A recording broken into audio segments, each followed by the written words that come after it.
राना साहब, एक जानिब तो आप कहते हैं कि जो मियां शहबाज शरीफ साहब हैं वो नवाज शरीफ साहब के कहने पर एक्टिव हुए हैं। हाफिज हुसैन अहमद साहब का भी यही मौक़िफ़ है, लेकिन इन मेल मुलाकातों में मरियम नवाज साहिबा या उनके करीबी साथी वो एक्टिव क्यों नहीं नजर आते? उन्हें भी क्या किसी मसलहत के तहत खामोशी का कहा गया है या फिर वो अपने तय खामोश हैं? देखें यासर, आज हमने कल याद करें, कल अपने प्रोग्राम में एक खबर ब्रेक की थी कि मियां नवाज शरीफ की हदायत पर ये मुलाकातें हो रही हैं।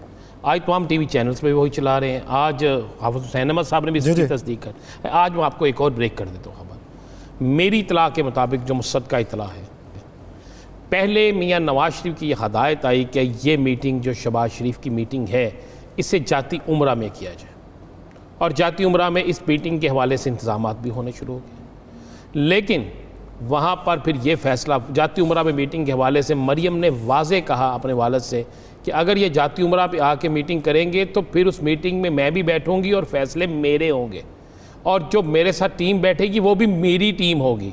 वो लोग होंगे जो मेरे साथ बुरे वक्त में करें, यानी परवेज़ रशीद और दीगर जो उनके करीब तरीन जो उनकी टीम कहलाती है वो होंगे। जिसके बाद शहबाज शरीफ की ये ज़िद की कि नहीं होगा तो मैं ही सब कुछ करूँगा।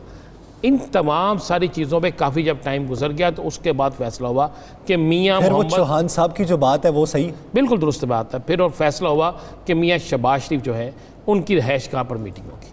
आप गौर करें कि जिस दिन से ये मीटिंगें शुरू हुई हैं, ये मेल मुलाकातें शुरू हुई हैं, कि आपको मियां नवाज शरीफ के करीबी तरीन साथी जो जिन्हें आप समझते हैं बहुत करीब तरीन थे, वो किस जगह पर नज़र आए? आज ख्वाजा आसफ जो है, क्या वो इस मीटिंग में नहीं हो सकते थे?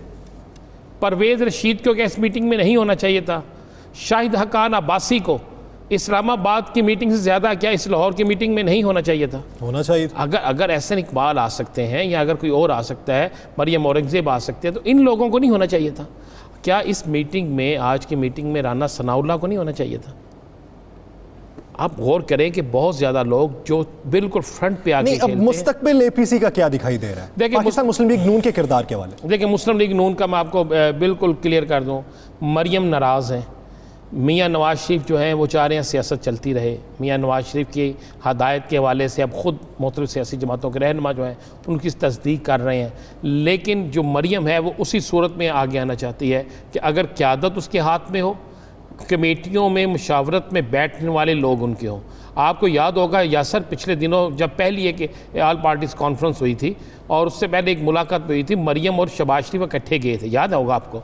मरियम का बैठने का स्टाइल और शहबाज शरीफ की खामोशी वो सारे टीवी चैनल्स ने दिखा दी थी, क्लियर हो गई थी। आज भी आप गौर करें कि आज इस पूरी इस गुफ्तगू में किसी जगह क्या शहबाज शरीफ ने कहा है कि मेरी भतीजे के साथ बड़ा जुल्म हो रहा है? किसी जगह कहा है कि मेरे भाई के साथ बड़ा जुल्म हो रहा है? चलो राना साहब, ये बता दें कि बतौर तज्ज़ियाकार आपकी राय क्या है? आप क्या समझते हैं कि मुस्तकबिल में मरियम सफदर साहिबा क्या इन होंगी इसी एपीसी में? क्या उनका मजीद मुस्तकबिल जो है वो ग्रो कर पाएगा पाकिस्तान मुस्लिम लीग नून में, या फिर शहबाज शरीफ साहब मुसल्लत रहेंगे? मुस्लिम लीग नून जो है ना वो मियां मोहम्मद नवाज शरीफ और मरियम नवाज शरीफ के नाम से है। एक बात ज़हन में रख लीजिएगा, शहबाज शरीफ के नाम से नहीं है। एक बात तो ज़हन में रख लें। और दूसरा मैं आपको बता दूं, मरियम नवाज़ उस वक्त एक्टिव होंगी जब मरियम नवाज़ को मियां नवाज शरीफ की तरफ से कोई इशारा मिलेगा, और मियां नवाज शरीफ उस वक्त मरियम नवाज़ को एक्टिव करेंगे जब मियां नवाज शरीफ को इस बात की यकीन दहानी होगी कि अब हम हुकूमत में आने वाले हैं। राना साहब, इसके अलावा नहीं। इसका इदराक या इसका सिनेरियो जो है, जो आप मंजरनामा बयान कर रहे हैं, ये मुस्तकबिल में आपको दिखाई दे रहा है? वैसे नहीं, ये मुझे नहीं दिखाई दे रहा। मेरी इतला के मुताबिक शहबाज शरीफ जो है वो वाकई दोनों तरफ खेलते हैं, उनकी सिम तब्दील हुई है, और आज भी जो उनकी पूरी गुफ्तगू है और आज भी जो उनकी चीज़ें हैं वो इस बात का की गमाजी है कि बिल्कुल आने वाले दिनों में कमेटी पड़ेगी। ले मैं आपको एक और बताऊँ, तहरीक जो है अगले 2 माह तहरीक नहीं चलेगी। आज जो इन्होंने कहा ना कि हम एक लम्हा भी ज़ाया नहीं करना, अगले 2 माह, आज की डेट लिख लें या सर, ये भी मैं खबर ब्रेक कर देता हूँ, अगले 2 माह तहरीक नहीं चलेगी। ये मैं नहीं कह रहा, मुझे खुद मुस्लिम लीग नून और पीपल्स पार्टी दोनों के अहम रहनुमाओं ने कहा। उसकी क्या वजह? भाई हालात देखे ना, आपने ईद के 10 पहले, ईद के फौरी बाद आपने रहबर कमेटी का इजलास रखा, 10 दिन बाद रहबर कमेटी का इजलास खत्म हो गया, कमेटी। उसके बाद आ गया मुहर्रम, आपने कहना मुहर्रम में हो ही नहीं सकता, मुहर्रम गुजरेगा सफ़र में भी नहीं हो सकता। तो फिर मुझे बताएं उसके बाद तो फिर हालात कहाँ से कहाँ जाते हैं, कौन जीता है तेरी जुल्फ के ऐसे ही रोने तक, फिर चलता रहेगा।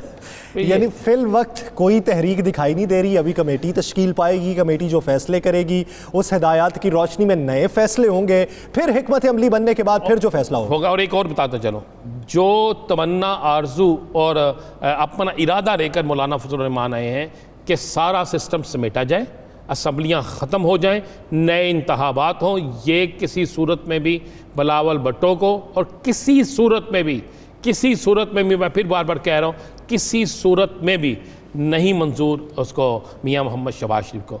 वो कहता है कि अगर मैं दोबारा अपोजिशन लीडर ना बना तो, और बिलावल जरदारी कहते हैं कि अगर दोबारा सिंध ना मिला तो ज़हन में रखिएगा, जब मफाद अब एक तरफ नहीं है, हुकूमत का सिर्फ मफाद नहीं है, हुकूमत के साथ साथ सिंध में उनकी हुकूमत है, इधर अपोजिशन है, तो जब दोनों तीनों तरफ जब मफाद हो तो फिर आप अंदाज़ा लगा सकते हैं ना कि किस किस को फ़ायदा। ये तीनों अफराद, तीन जो घराने हैं, यानी मफादात का टकराव है जिसकी वजह से कोई बेहतरीन या मुनज़्ज़मता नहीं हो सकता कि जिसके मुताबिक तहरीक को आगे बढ़ाया। यासर एक मिनट मैं लूँगा, अगर मफादात का टकराव ना होता तो क्या आज अपोजिशन जो है हुकूमत के साथ नैब में तरमीम के हवाले से, ज़ाहिरी बात है, एक तरफ आप हुकूमत के साथ बेंचेस पर बैठे हुए हैं, उनके साथ मुशावरत चल रही है, दूसरी जानिब आप हुकूमत के खिलाफ प्लानिंग के लिए मीटिंग्स तश्कील पा रही हैं।